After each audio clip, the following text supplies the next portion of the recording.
Hello friends, welcome to Prema recipes. ಇವತ್ತಿನ special ನೋಡಿ, ಖಾರವಾಗಿ ಸ್ವಲ್ಪ ನೀರಾಗಿ ಈ ಸಾರನ್ನು ಪಾತ್ರೆಯಲ್ಲಿ ಮಾಡಿ ತೋರಿಸ್ತಾ ಇದ್ದೀನಿ. ಅಂದರೆ ಹಳ್ಳಿಗಳಲ್ಲಿ ಯಾವ ರೀತಿ ಮಾಡ್ತಾರೋ ಅದೇ ರೀತಿ ನಾನು ಇವತ್ತು ನಿಮಗೆ ಮಾಡಿ ತೋರಿಸ್ತಿದ್ದೀನಿ. ತುಂಬ ರುಚಿಯಾಗಿರುತ್ತೆ, ಹಾಗೆ ಈಸಿಯಾಗೂ ಮಾಡ್ಬೋದು.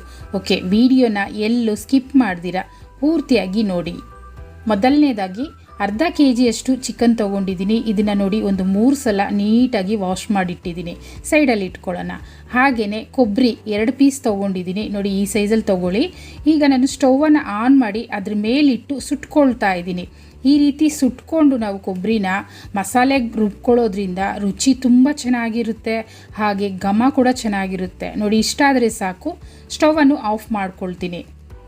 ಇದು ತಣ್ಣಗಾದ ನಂತರ ಚಿಕ್ಕ ಚಿಕ್ಕ ಪೀಸಸ್ ಆಗಿ ನಾವು ಕಟ್ ಮಾಡಬೇಕು.